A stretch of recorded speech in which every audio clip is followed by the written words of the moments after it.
All right, hello everyone. Thanks for watching once again. A popular Muslim YouTuber by the name of Dawah, you might have heard of him, posted a video not too long ago answering the question about why good people, with good in scare quotes, go to hell according to Islamic theology. And the basic argument of this video is that good may not be good by God's standards, and so they justly deserve hell. Now, this completely avoids the topic of determinism in Islamic theology, which is why people go to hell, which is why good people go to hell, and bad people go to hell, and good people go to paradise, and bad people go to paradise. It's all because of the decree of Allah. Now, I haven't posted anything on this topic, and I thought, hey, this might be a good opportunity to do this, kind of set the record straight. Conspicuously absent from their whole 20-minute discussion was any mention of the hadith whatsoever. So for this, we go to the Book of Divine Decree in Sahih Muslim. So if you want to look this up on sunnah.com, go to the Book of Divine Decree. Let's see how this works according to Muhammad. This is hadith number 6728 according to the Dar al-Salam numbering system. And this is Muhammad talking. And he's talking about 40 days after conception. You know, there's an angel that comes down and writes the decree of Allah in the womb. And the angel asks, "O Lord, male or female?" And Allah makes it male or female. Then he says, "O Lord, physically sound or unsound?" And Allah makes him physically sound or unsound. Then he says, "O Lord, what is his provision? What is his lifespan?"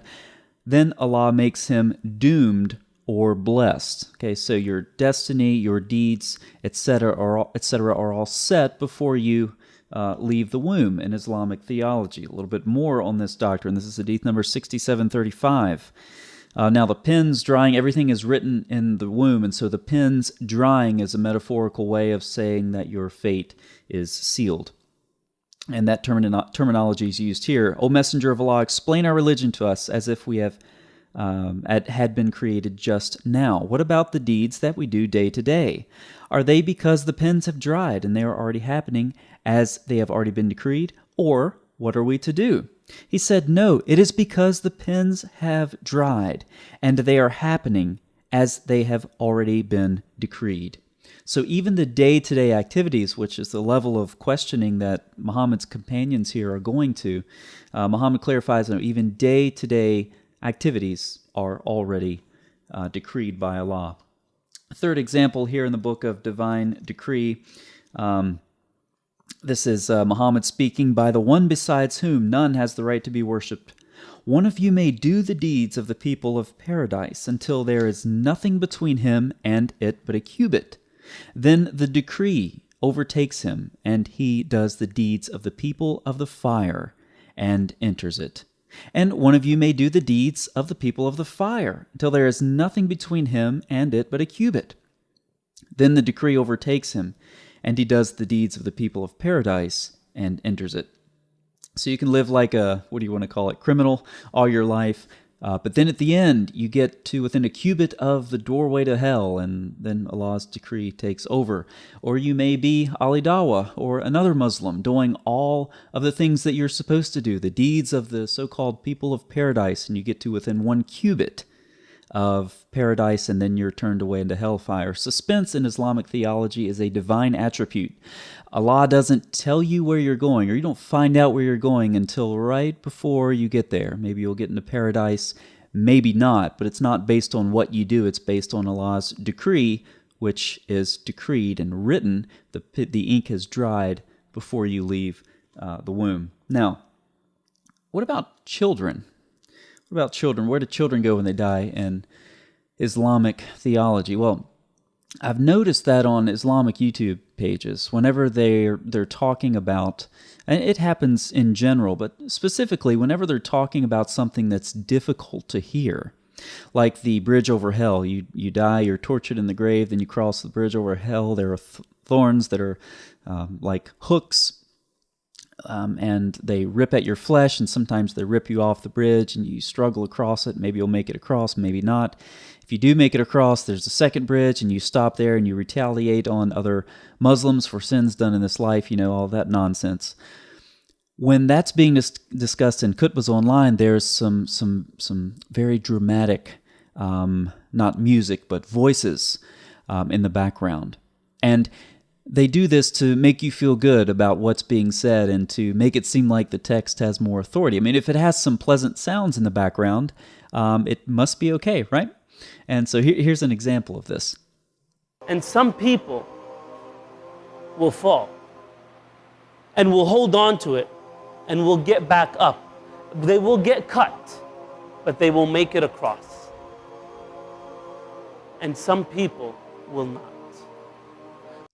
So there you have it. If you're encountering a rough text, some abrasive Islamic theology, just put some background noise there and it'll make it all better. So this next hadith is going to need some background noise to make it a little easier for Muslims to hear. So let me cue up some background noise here. And also, I think a little reverb on the voice helps as well. All right, there we go.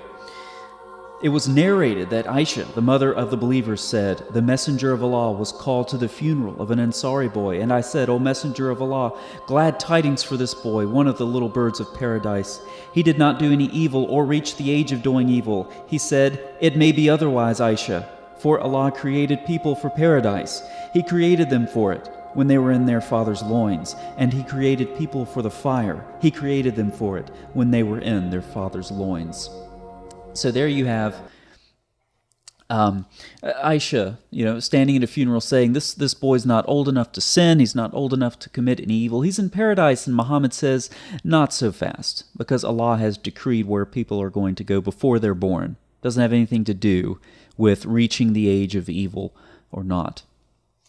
So there's some good Islamic theology for you. Why do some Muslims, in scare quotes, go to hell? Because that's what's been decreed for them. Why do some bad people approach hell within 1 cubit? And then Allah's decree takes over, go to paradise. Well, there you have it. Allah's decree once again.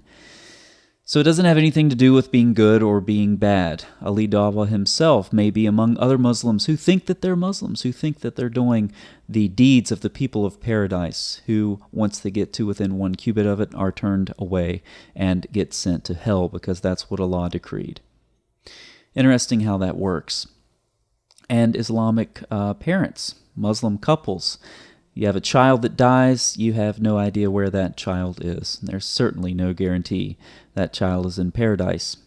So I'll just close with a modern analogy. Let's say you have a judge, and let's say this judge can determine future events. And let's say that this judge knows everything, okay? And there's a child standing before this judge. Putting all these ahadith together, this is what we come up with. The judge says to the child, "I find you guilty of," pick some sin, murder, "and I sentence you to capital punishment." And the child says, "But I haven't committed murder." And the judge says, "Well, yeah, but I see into the future, and I see that you did commit murder in the future." And the child says, "Well, I won't do that then.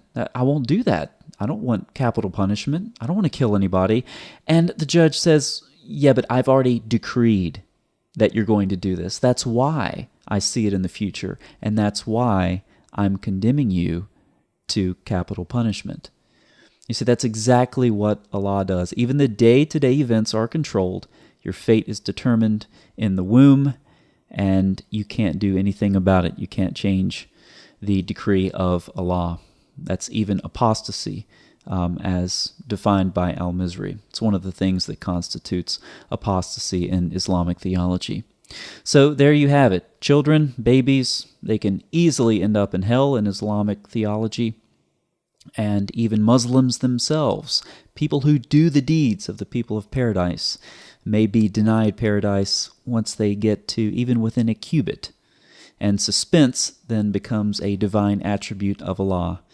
You don't know where you're going until you actually get there.